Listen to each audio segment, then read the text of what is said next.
1959, tens of thousands of Tibetans trekked across the mighty Himalayas, emerging from centuries of isolation into a world completely new to them.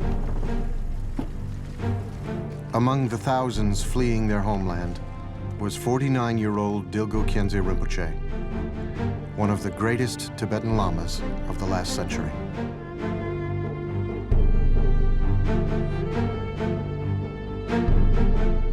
After traveling on foot for many months, Rinpoche and his entourage reached Bhutan, the last of the Himalayan Buddhist kingdoms. Like the other Tibetans fleeing at that time, Rinpoche had lost everything.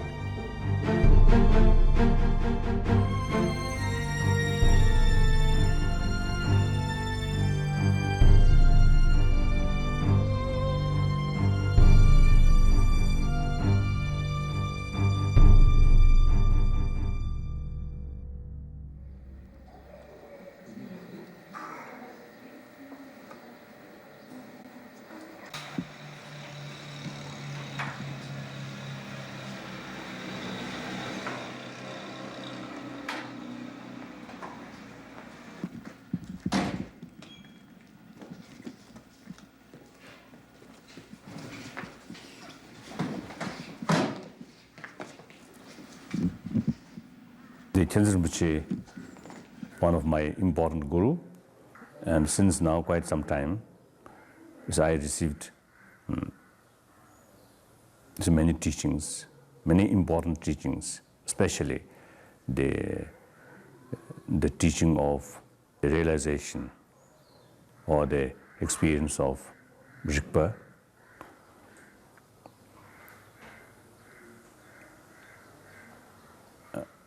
And since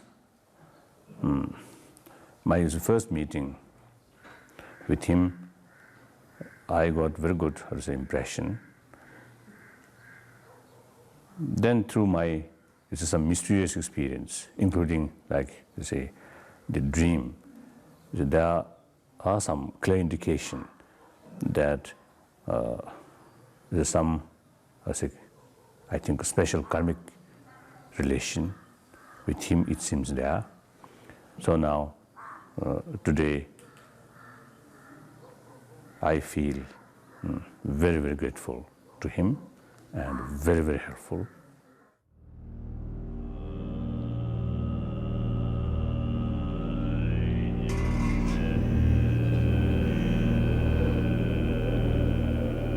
Khyentse Rinpoche was born in the Dilgo family in the year 1910 in the valley of Denkok, eastern Tibet.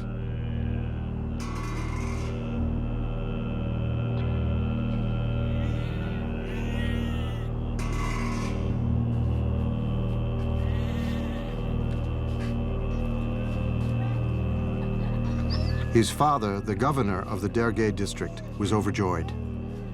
His two other sons had joined the monastery, but now he had an heir to continue his work.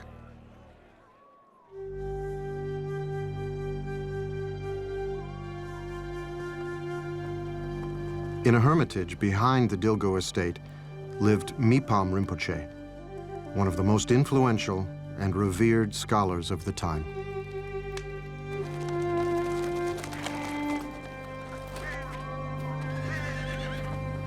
He gave the baby the name Tashi Paljor, auspicious glory, and promised throughout all his future lives to take care of him.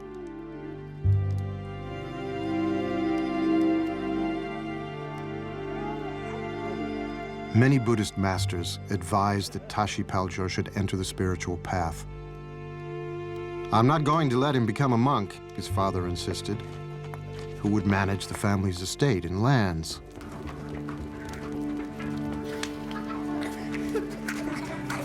One day, while playing with his brother, Tashi Paljor fell into a pot of boiling soup.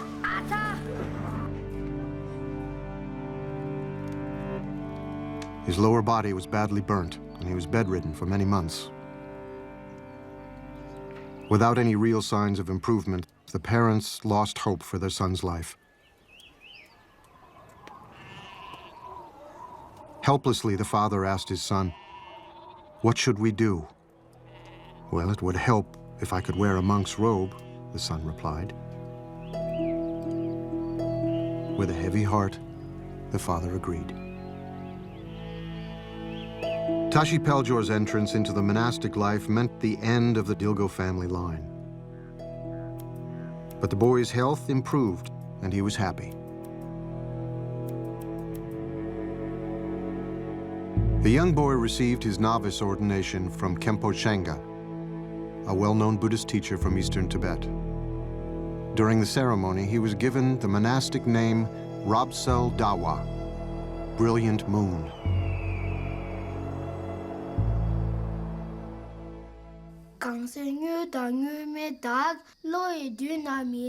Known for his ability to comprehend even the most complex Buddhist philosophies, upon returning from his studies for a brief winter break, the 9-year-old taught his mother the text, The Way of the Bodhisattva. At 14, the boy traveled to the great monastery of Shechen, where Shechen Gyaltsab, a well-known meditation master, bestowed on him the highest of all the Buddhist teachings, the introduction to the true nature of his mind. He later wrote, "It transformed my perception and made me wish to give up all mundane concerns of this life and stay in solitude like my precious master to realize the great perfection."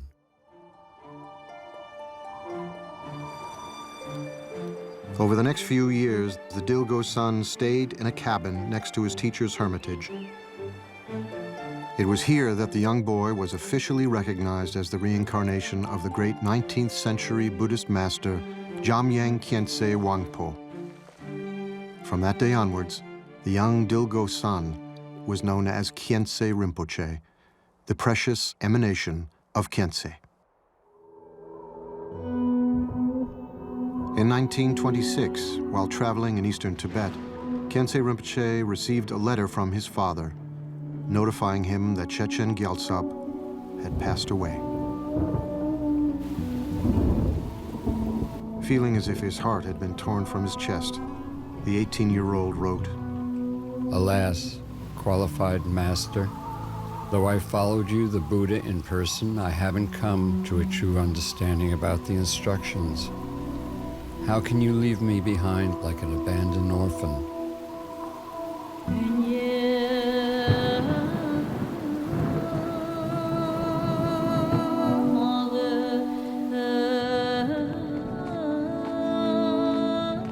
Losing his beloved teacher deepened Khyentse Rinpoche's understanding of the impermanent nature of all things.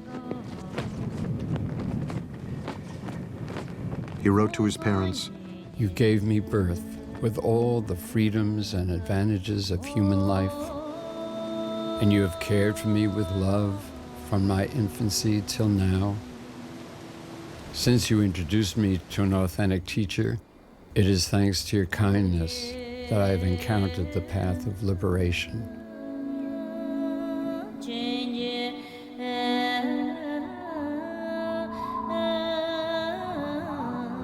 For the next 13 years, Khyentse Rinpoche isolated himself in the caves of eastern Tibet. The only visitor he saw was his older brother, who would occasionally visit with provisions.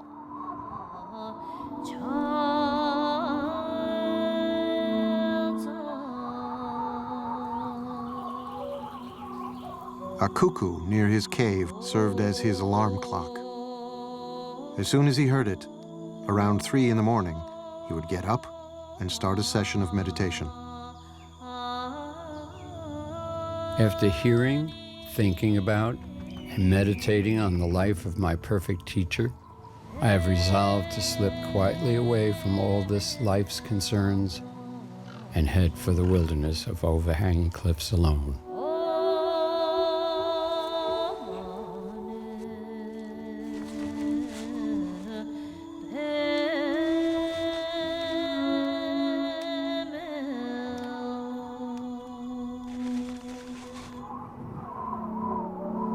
Winters in Tibet were harsh, with snow accompanied by icy wind. However, day and night, he wore only a thin white cloth. Through his practice of tummo, he and his cave would remain warm, with the snow at its mouth melting slowly.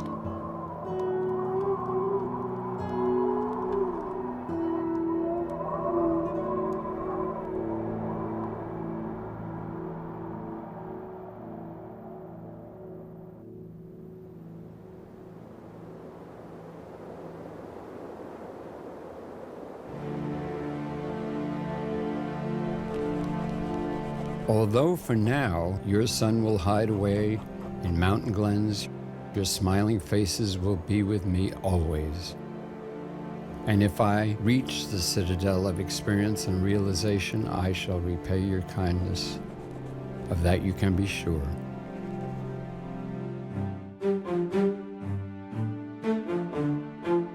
The next many years were spent with Khyentse Lodro, a non-sectarian master from the Zongsar Valley. Though Khyentse Rinpoche had always desired to be a monk, at Choki Lodro's suggestion, in 1934, he took Khandro Lamo, a local villager's daughter, as his life companion. Over the next few years, Khandro Lamo gave birth to 2 daughters, Chime and Dechen.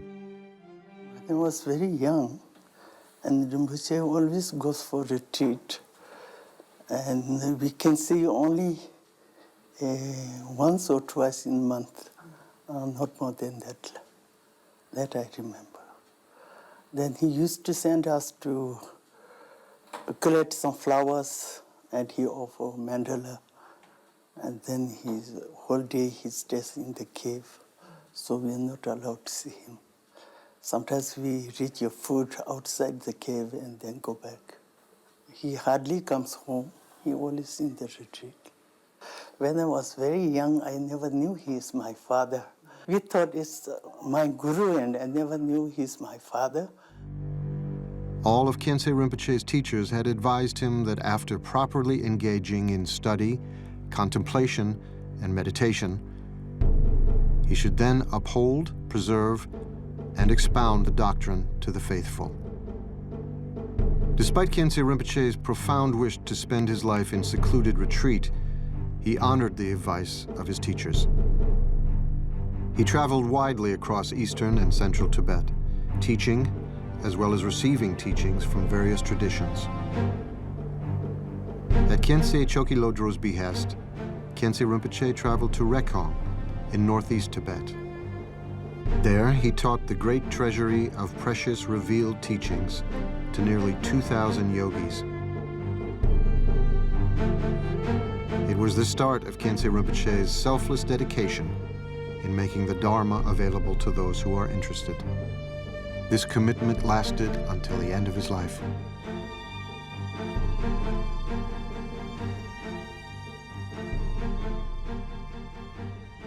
At the invitation of one of Tibet's great spiritual leaders, the 16th Karmapa, Khyentse Rinpoche journeyed to Serfu in central Tibet, where he gave empowerments and teachings. While there, news arrived of the Chinese Red Army's occupation of Tibet's capital, Lhasa. Everyone who had come to Lhasa was being arrested.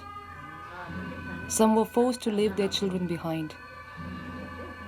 Some jumped in the water to escape or take their lives. But most were tied up and put in trucks. By 1959, a national uprising against the occupying forces would result in the deaths of thousands of Tibetans.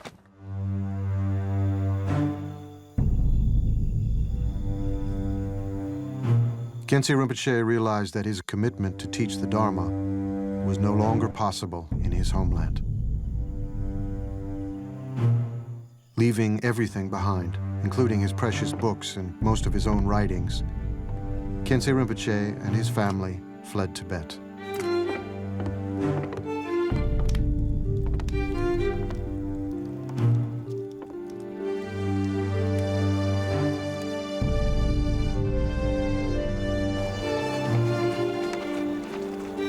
Traveling southwards, the group could not even make a fire for their food out of fear of being caught.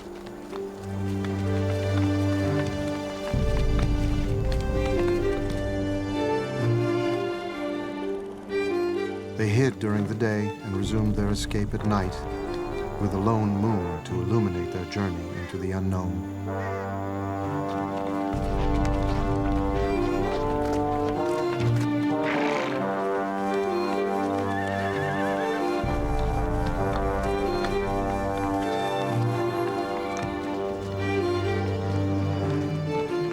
After traveling for many months, Khyentse Rinpoche and his family arrived as refugees in the nearby kingdom of Bhutan.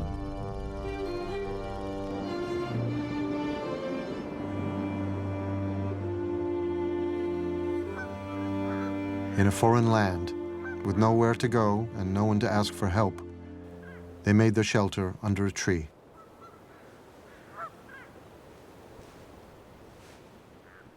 Of course, the eventual fall of Tibet in 1959 was a devastating loss. But with Khyentse Rinpoche alive, we did not lose everything, because in this one man, all of Tibet's Buddhist heritage was actually embodied. What was extraordinary was that he took on his glorious manifestation at the very point when Tibetan teachings were arriving in the West and spreading throughout the world. Only a few months into his arrival in Bhutan, devastating news reached Khyentse Rinpoche. His beloved teacher, Khyentse Chokyi Lodro, had passed away in the neighboring monarchy of Sikkim. Khyentse Rinpoche immediately left for the funeral ceremony and carried out most of the duties involved with enshrining the remains of his teacher.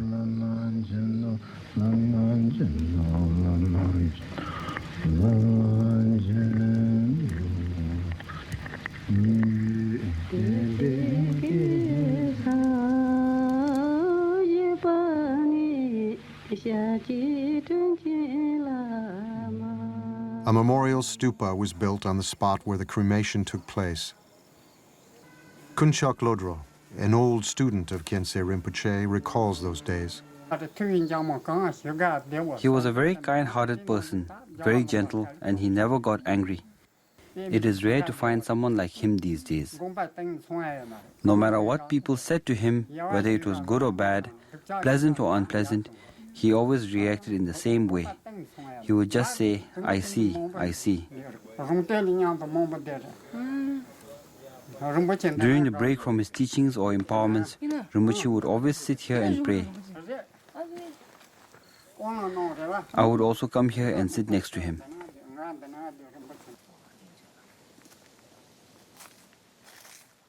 In 1962, Khyentse Rinpoche's younger daughter, who was studying in India at the time, fell ill.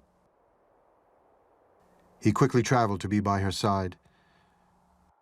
However, after spending only a few minutes with her, she passed away. Though unfamiliar with the local language and lacking resources, Khyentse Rinpoche carried her body to the bank of the Yamuna River. He spent the whole night gathering wood and preparing the funeral pyre. In the early dawn, Khyentse Rinpoche cremated her himself.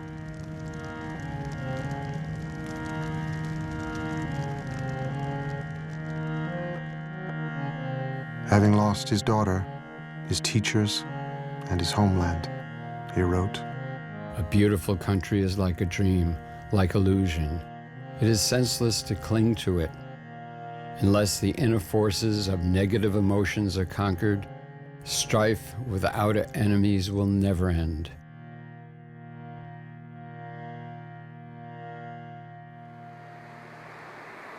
In Bhutan, the Queen invited Khyentse Rinpoche to teach at Simtoka Dzong, a centuries-old fortress that contained a school. During the day, he would teach grammar and handwriting. During the evenings and weekends, he would give Dharma teachings to anyone who requested them. One day, the Queen of Bhutan visited Rinpoche with her small child, the future king, His Majesty Jigme Sengye Wanchuk. It was the first of many times that they would meet as teacher and patron.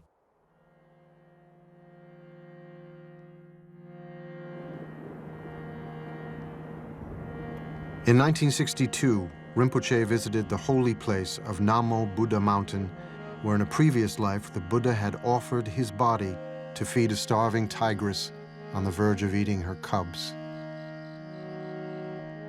That night, he had a vision in which he climbed to the summit and met his late teacher, Chechen Gyaltsab, along with two of his other teachers, Chechen Rabjam and Chechen Khantrul.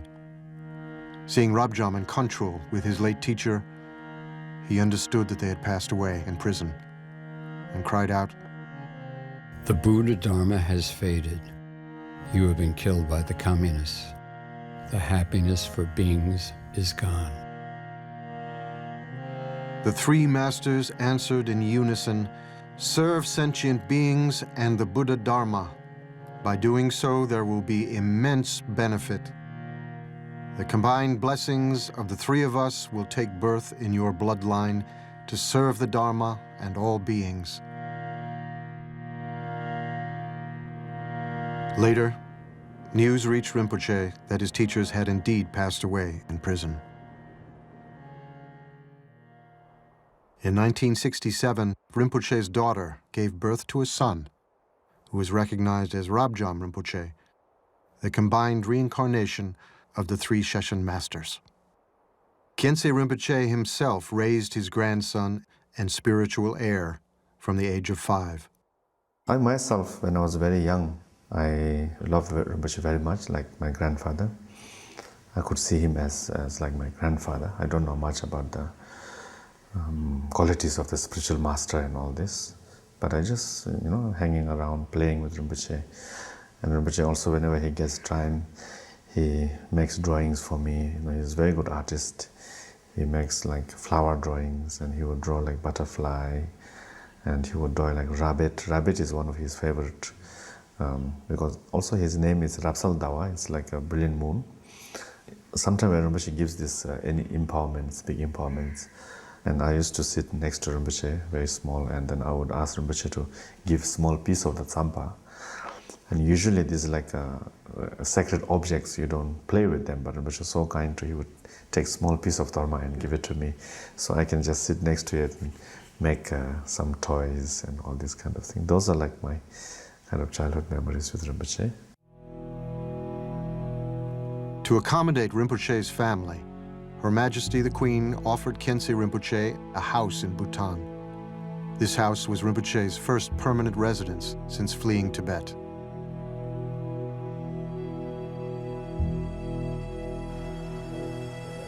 From that base, he traveled constantly to India and Nepal, giving teachings and empowerments to an ever-growing number of students.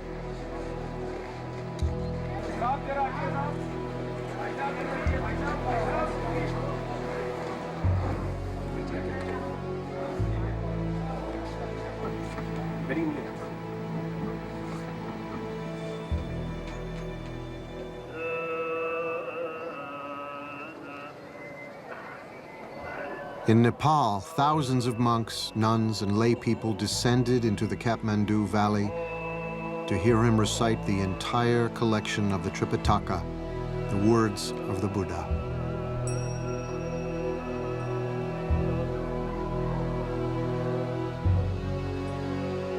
Quickly recognized as one of the great teachers of the time, dozens of monasteries' brightest young lamas came to study under Khyentse Rinpoche. Many who would go on to expound the Dharma not only for the exiled Tibetan community, but for the growing audience of interested practitioners all around the world.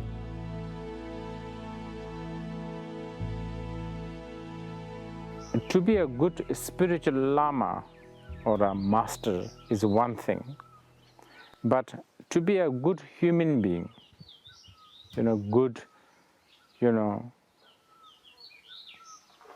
soothing, trustworthy, someone who would not judge us, someone who can be anything, friend, father, brother, someone who is ready to be one of you, like just mingle with you in your really mundane conversations. And of course, someone who can switch into someone who gives you advice on worldly matters, life management. I have met many great masters, I must say. I'm very fortunate. But not all the masters are that easygoing. So this is where I have to say, Gyaltsen Khyentse Rinpoche, such a unique quality. He is, of course, as we all know, a great master. But he was a good human being. Khyentse Rinpoche was close with many of the great meditation masters of his time. They not only exchanged their knowledge of rare texts, but they also had the time to share jokes.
In 1980, during a 2-week retreat at Tiger's Nest in Bhutan, Rinpoche had a vision of the great 18th century master Jigme Lingpa. In this vision, Jigme Lingpa blessed him as the lineage holder of the heart essence tradition, the innermost secret teachings of the great perfection.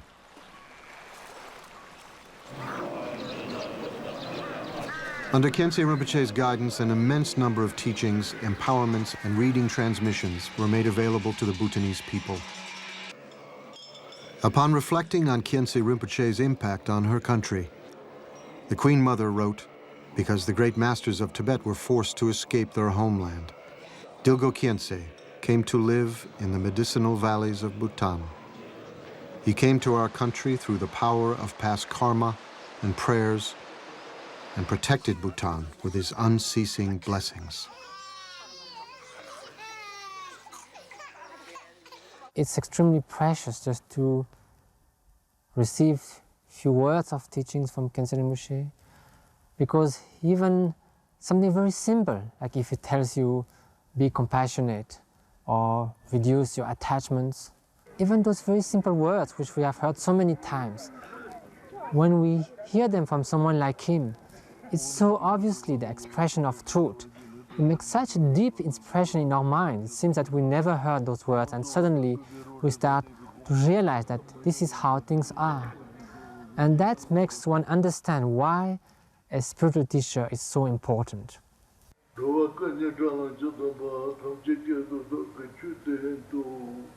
Rinpoche had over 60 teachers from all the 4 schools of Tibetan Buddhism. In a true spirit of a non-sectarian master, Khyentse Rinpoche, even in his 70s and 80s, would request teachings that he had not yet received to preserve Tibet's spiritual heritage. Here, he receives an oral transmission from Jamgang Kongtrul Rinpoche.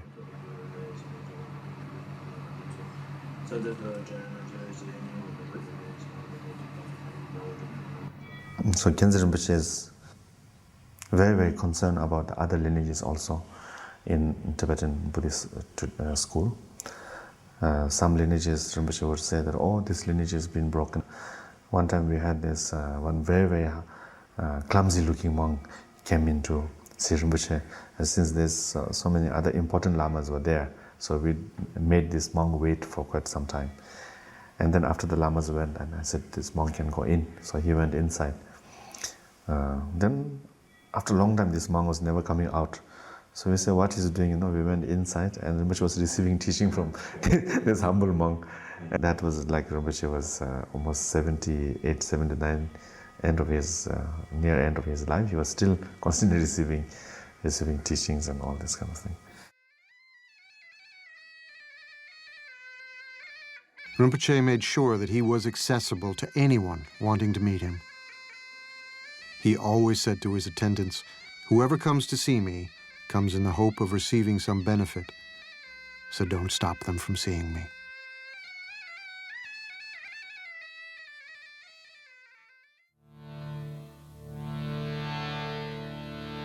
In 1976, Rinpoche's work for the welfare of others took him to Europe and North America. All those who encountered him felt the embrace of his compassion and love.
What did you want to ask? How did you get so big?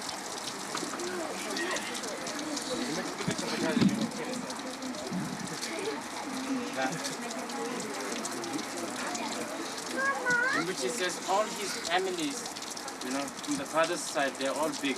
That's why he got big. What's the difference between money and life? What's the difference between money and enlightenment?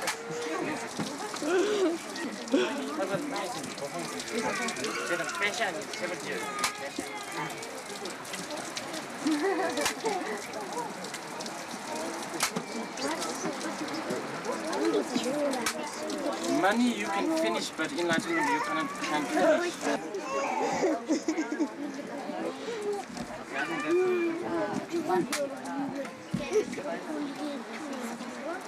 One thing that struck me in the beginning, often I didn't know what he was saying because there wasn't a translator, but when his speech was unceasing when he was teaching. For example, when he was teaching, when he would breathe in, he'd keep speaking. And then when he breathed out, he was speaking as he breathed out. I've never seen that before. It was like there wasn't a moment that he wasn't somehow engaged in some kind of compassionate activity.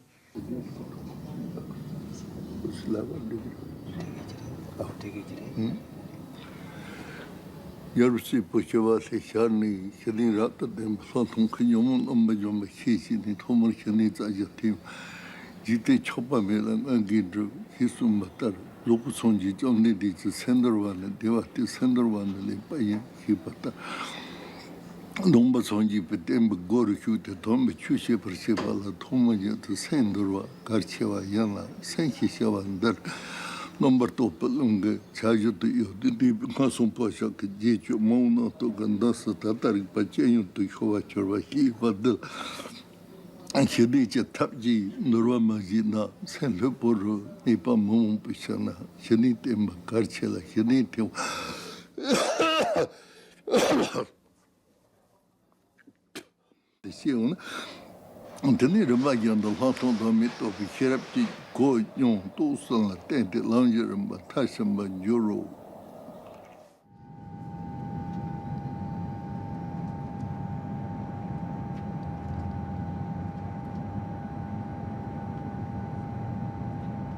After decades of complete isolation, Tibet was made accessible by the Chinese government. In 1985, Rinpoche made his first trip to Tibet after almost 30 years of exile.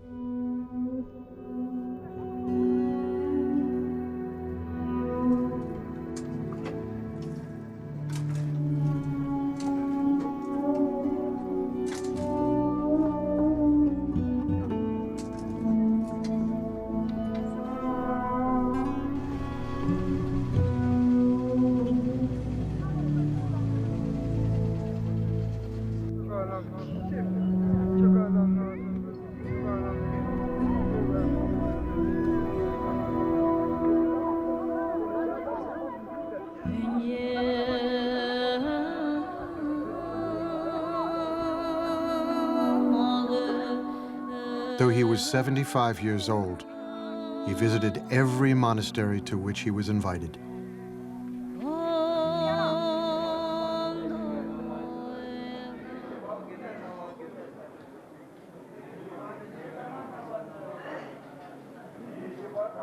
Apart from the joy of seeing his homeland and lost friends again, Rinpoche had another mission to accomplish.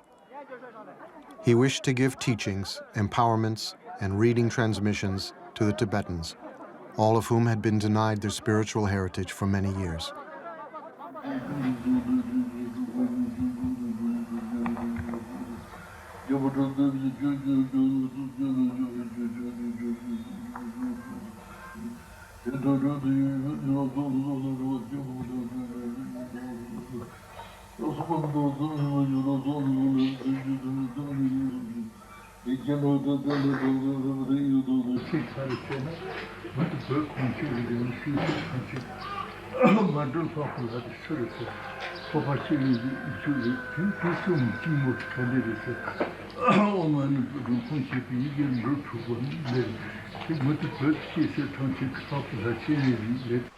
In 1988 and 1990, Rinpoche made 2 more trips to Tibet to continue his mission.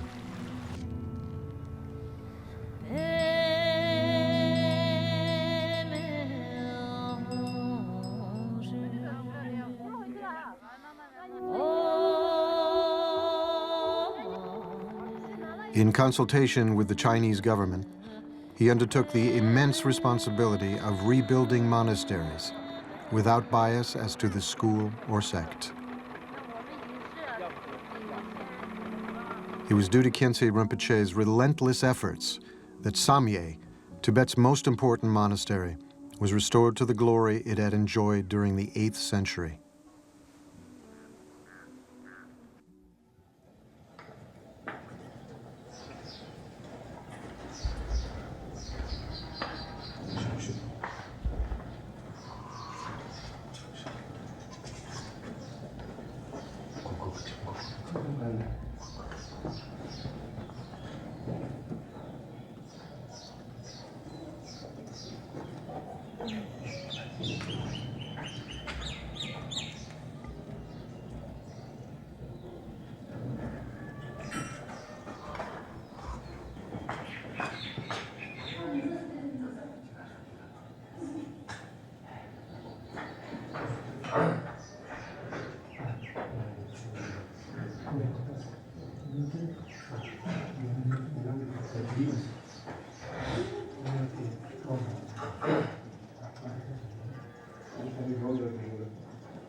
Khyentse Rinpoche had a gift for making you feel special, as if you were the most important person he had met all day.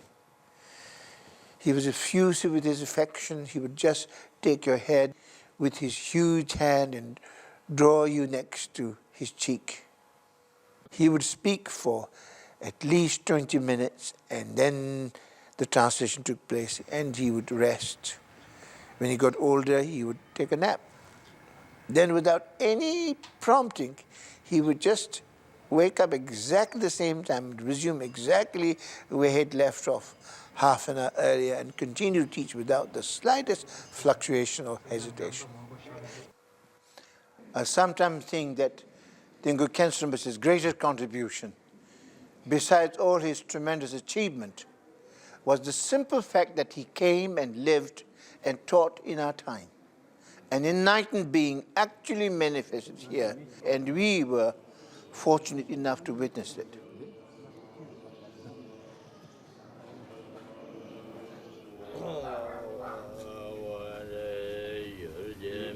In the Kathmandu Valley, Khyentse Rinpoche consecrated a plot of land next to the holy stupa of Bodha, and in 1980 established Shechen Monastery as a place where the lineage and wisdom of the Buddhist teachings could be preserved and practiced.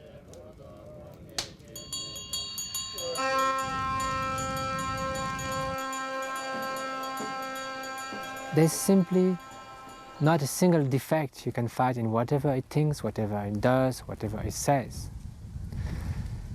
So that gives you a complete confidence that this is someone who can truly show you how to use your human life. Also, what is extremely striking is that at no point, whenever he helps his disciple, you can never have the slightest doubt that he kind of gets any benefit himself.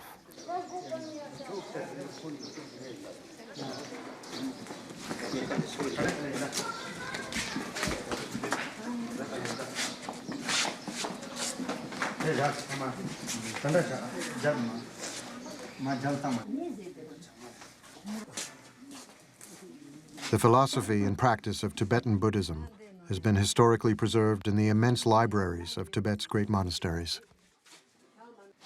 With the destruction of these institutions during the Cultural Revolution, Khyentse Rinpoche ensured the survival of many of these rare texts for future generations by collecting and publishing over 400 volumes of books.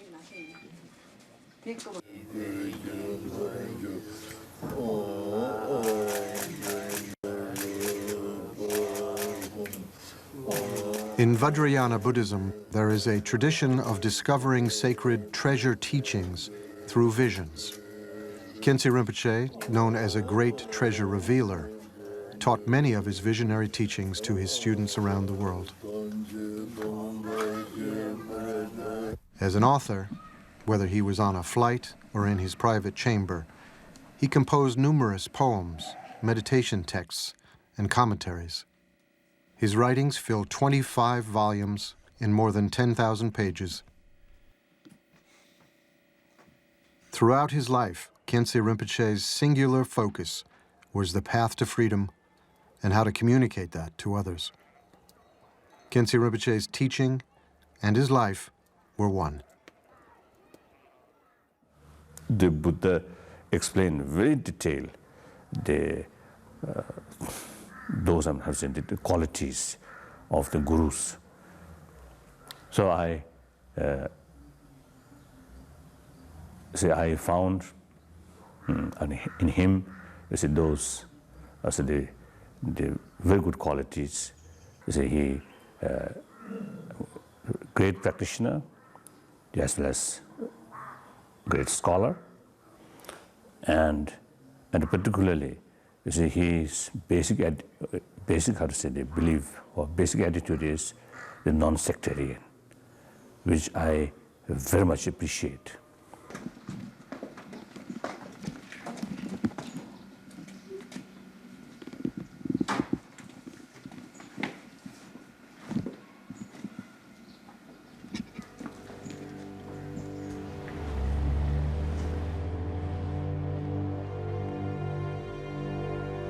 From arriving as a refugee to becoming the spiritual advisor to the royal family of Bhutan and the teacher to His Holiness the Dalai Lama, Khyentse Rinpoche's life saw many changes.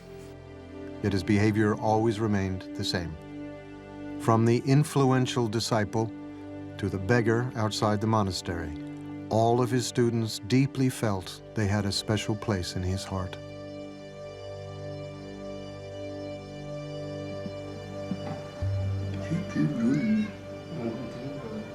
In 1991, Khyentse Rinpoche was obliged to cancel a fourth trip to Tibet. He told one of his students, I still have much work to do, but this composite body of mine is not keeping up with me. Instead, he chose to spend 3.5 months in retreat in Bhutan. During this retreat, Rinpoche asked his closest disciples to visit him. It was here, in his hermitage, that he gave them teachings and told them that if they had any questions, now would be a good time to ask. When Khyentse Rinpoche was in silent retreat in the king of Bhutan's private residence, I went to see him. He put both his hands on my head and recited several prayers, including an aspiration for students and their teachers to never be apart from each other. Taking both his palms together, he broke his silence and said, "Now you can go." Normally, he would never break his silence, so I thought that maybe this is not a good sign. But there was nothing much I could say, so I requested him to have a long life. He said, "No problem."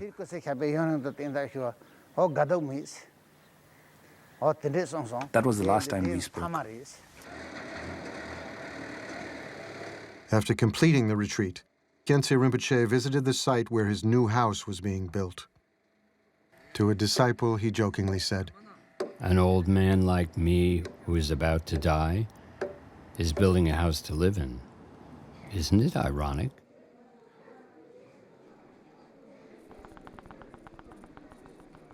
In 1991, Khyentse Rinpoche conducted the yearly prayer ceremony requested by the Queen Mother for the welfare of her country and for world peace.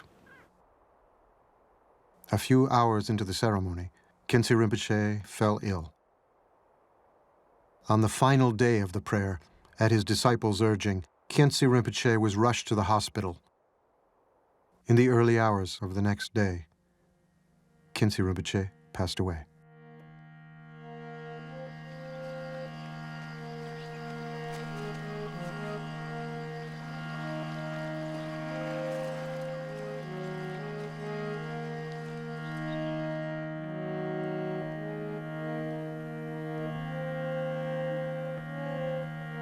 A few days later, His Holiness the Dalai Lama wrote this prayer. The more helpless beings are, the more it is your true nature to love them. Therefore, to ripen and liberate all beings in this dark age, reveal swiftly the moon-like face of your emanation. A year after his passing, in November 1992, Rinpoche's cremation took place in Bhutan.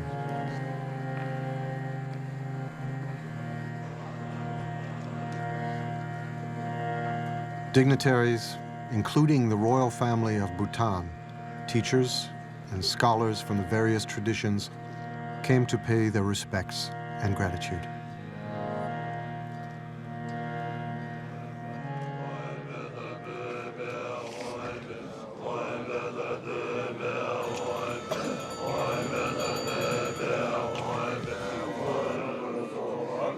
Representatives of the 4 schools of Tibetan Buddhism, along with the Je Khenpo, the chief abbot of Bhutan, presided over the cremation.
After Rinpoche passed away, this is the most important thing, is to find the true reincarnation of Khyentse Rinpoche. So, since Rinpoche told us many times to go for Trishul Rinpoche, so we asked for Trishul Rinpoche to find the reincarnation of Khyentse Rinpoche. All around the world, Khyentse Rinpoche's students eagerly waited for his return. After a few years, Trulshik Rinpoche had a vision that revealed the year of the child's birth, the names of his parents, and the place where he could be found.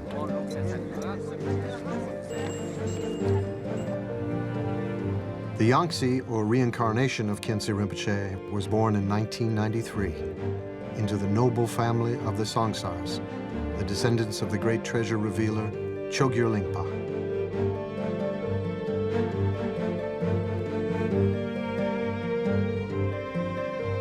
Under the care of Rabjam Rinpoche, the Yangtze's upbringing took place.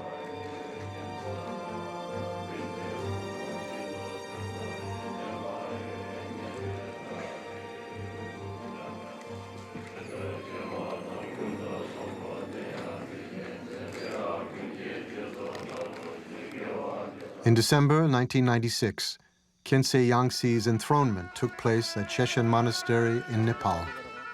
All of those who were connected with Khyentse Rinpoche came to participate in this joyous event.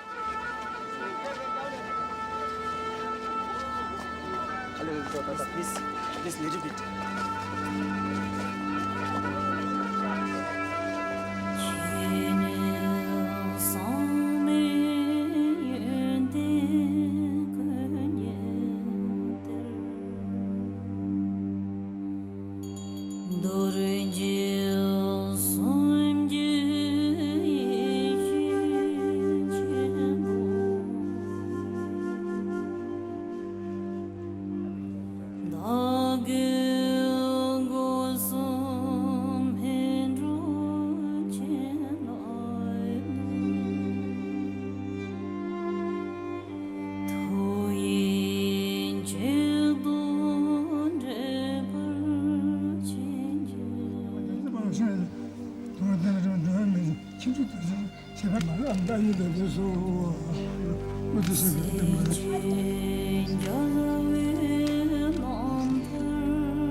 You see, we are quite fortunate to see him, to receive his teaching. So therefore, now, it is very essential to implement his teaching in daily life so that we will be a good disciple of good Lama. So that's very important.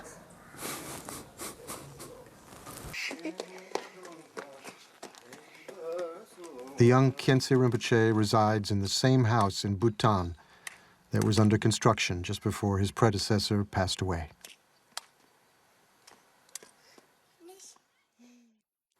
Khyentse Rinpoche still lives in the heart of all his students.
Sarvasi